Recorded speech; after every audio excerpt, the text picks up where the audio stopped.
Debate. The Honourable Minister of Employment, Workforce Development and Labour.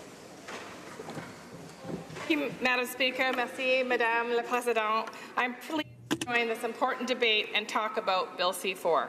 And most importantly, I'm here to ask the members of this House to oppose the amendments that were introduced by the Senate to Bill C-4. The previous government's Bill C-525 and C-377 were intentionally designed to weaken unions and to break down the labour movement in Canada.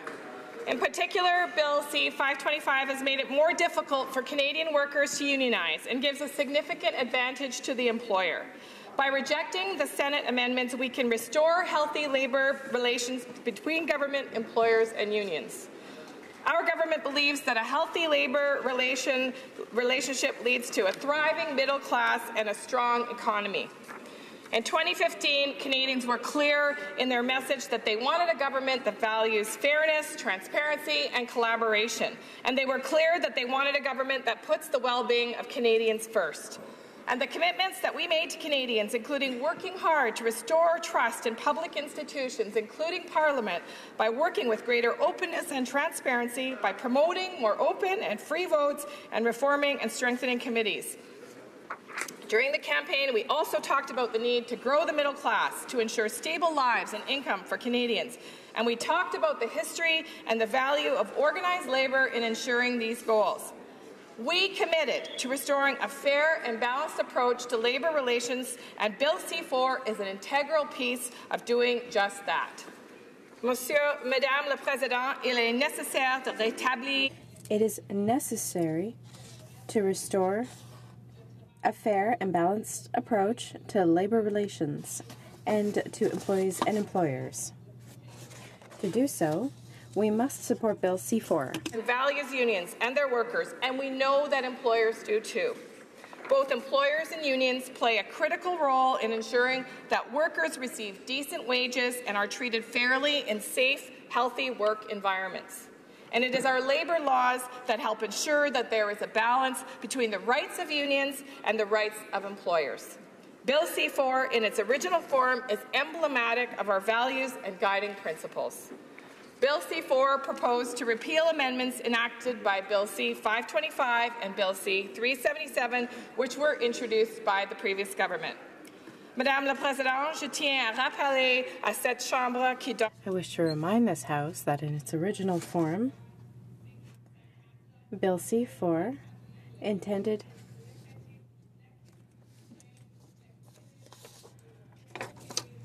to reestablish stability to federal labor relations. C-4 would remove the changes brought about by C-377 and C-525. Speaker, Bill C-525 and C-377 have serious ramifications for workers and unions in Canada.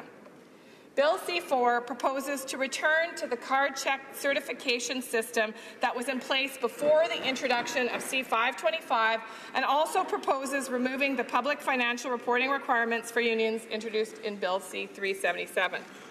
Bill C-4 was already debated, and I'm pleased that it was adopted in the House of Commons in its original version. At third reading here in this House, 204 members voted in favour of Bill C-4, and that means that 72% of all of the members who voted in this House were in favour of the bill. It then went to the Senate, where our honourable senators debated it, discussed it, and amended it. In the Senate, the bill was adopted with amendments, which would affect the sections of Bill C-4 related to union certification and ultimately lead to Bill C-525 remaining in effect, which, as I mentioned, would have detrimental effects on unions and their members. Both of the bills addressed by Bill C-4 hinder positive employee and employer relationships, but Bill C-525 in particular has made it more difficult for Canadian workers to unionize. And this is because Bill C-525 changed the union certification and decertification systems under 3 federal labour statutes. Les lois visées par le projet.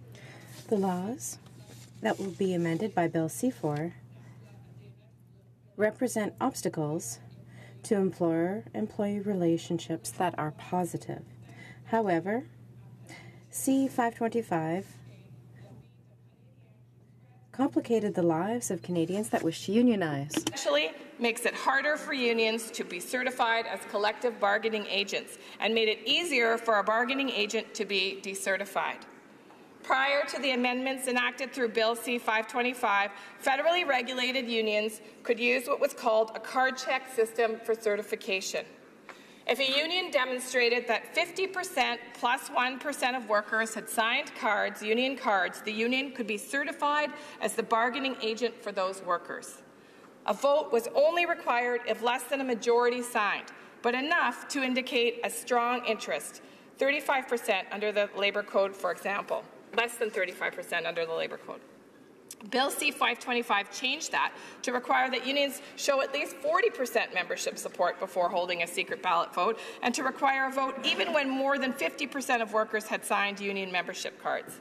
And it also made it easier for unions to be decertified by lowering the threshold to trigger a decertification vote to 40%, compared to majority support, which was previously required. Now, unfortunately, we've seen examples of employers who will resort to any measure to deter their employees from unionizing. And what Bill C-525 does, in effect, is allow employers to know exactly when a union might be trying to organize in their workplace. The point is, as a result of Bill C-525, employers now have a powerful tool that they didn't have before to slow down or stop the union certification process. And more generally, they have the ability to unfairly influence the collective bargaining process. The card check system, whereby a union is certified by demonstrating a majority support through signed union cards, has been used successfully for many years in the federal jurisdiction and in several provinces. A number of unions, like Unifor and the Airline Pilots Association, argue that it is fast, efficient, and much more likely to be free of employer interference than the mandatory secret ballot system brought in under Bill C-525. Et d'autres intervenants And other stakeholders, such as the Canada Labour Congress, were against the implementation of a mandatory vote system as outlined under C-525. C-525 made significant changes to a system that already worked. There was a democratic and fair system in place for employees to express their support for a union. As I just mentioned, a card check system relies on a majority support, a key democratic principle. Mr. Speaker, Bill C-525 isn't just problematic for unions, it imposes some serious burdens on others as well. For example, there are real implications for the Canada Industrial Relations Board and the Public Service Labour Relations and Employment Board. These boards are responsible for the full cost and logistical responsibilities involved in holding representation votes. Under these changes, the CIRB would be required to hold a vote to certify a union, not just in the roughly 20% of cases where less than a majority of workers have signed union cards, but in all cases, which would mean a five-fold increase in the board's workload. And then there's Bill C-377. While I should note that the Senate's amendment do not affect the repeal of Bill C-377, I want to remind you of this bill so you can remember why repealing both of these bills are important. Bill C-377 tips the scales in favour of the employer during the collective bargaining process. It requires labour organizations and labour trusts to file detailed financial and other information with the Canada Revenue Agency, and then this information is made publicly available on the CRA's website. For example, during the collective bargaining process, employers will be able to know how much money the union has in a strike fund, giving the employer a substantial advantage. Mr. Speaker, both Bill C-377 and 525 were expressly designed to disempower and weaken unions, giving significant advantage to employers. That's why our government introduced Bill C-4, to restore fair and balanced labour relations in our country. Unions play a critical role in protecting the rights of Canadians and ensuring a strong middle class. The right to organize must be protected in Canada. This government respects unions and workers and knows the critical role that they play in ensuring a strong economy and a healthy society. Labour laws should ensure that there is a balance between the rights of unions and the rights of employers. So how is it that Bill C-525 and C-377 were passed if they don't support such a balance? Well, these bills were introduced and passed by the previous government because they ignored the long-standing tradition of tripartite consultation in this country. The tripartite consultation process ensures that employers, unions, and governments work together on issues of labour relations law reform and has long contributed to a stable labour relationship across the country. These relationships were not respected by the previous government, and in fact, the introduction of Bills C-377 and 525 demonstrated the disdain of the previous government to the strong value of collective voice and effort that the tripart approach represents. Our government believes that in order for policies to be fair and balanced, they must be developed through sincere consultation and engagement with all of our partners. A fair and workable labour management balance can only be reached when all parties, the government, unions, and employers, are part of the process. And, Mr. Speaker, our government is strongly committed to this approach. Successful collective bargaining and fairness in the employer-employee relationship are at the foundation of our economy. They provide stability and predictability in the labour force, two vital elements of a strong economy. When labour law reform is required in the future, our government is firmly committed to ensuring we ground policy development in evidence and collaboration through the tripartite relationship. This approach is critical to ensure fair, balanced, evidence-based labour policies developed through real consultation and are essential for the prosperity of workers and employers and Canadian society and the economy as a whole. They protect the rights of Canadian workers, and they help the middle class grow and prosper. By repealing the changes made by Bills C-525 and C-377, our government will help restore a fair and balanced approach to labour relations in Canada. Let's be clear. Bills C-525 and C-377 have diminished and weakened Canada's labour movement. And the way that the bills were passed did not allow employers or unions to play the usual role in informing government's decisions. Now, even though there were some differences of opinion about the merits of the changes imposed by Bill C-525, representatives from both sides of the bargaining table were highly critical of how the previous government brought in these changes. Mr. Speaker, it was not only our government that was concerned about Bills 377 and 525. Many stakeholders also expressed their concerns. And there are ample concerns about the content of these bills and the damage they do to the labour movement and the fair and balanced relationship between employers and their employees.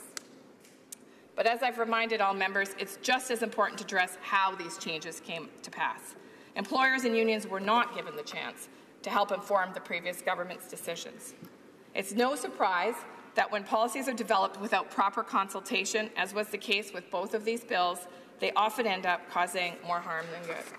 Labour reforms are important.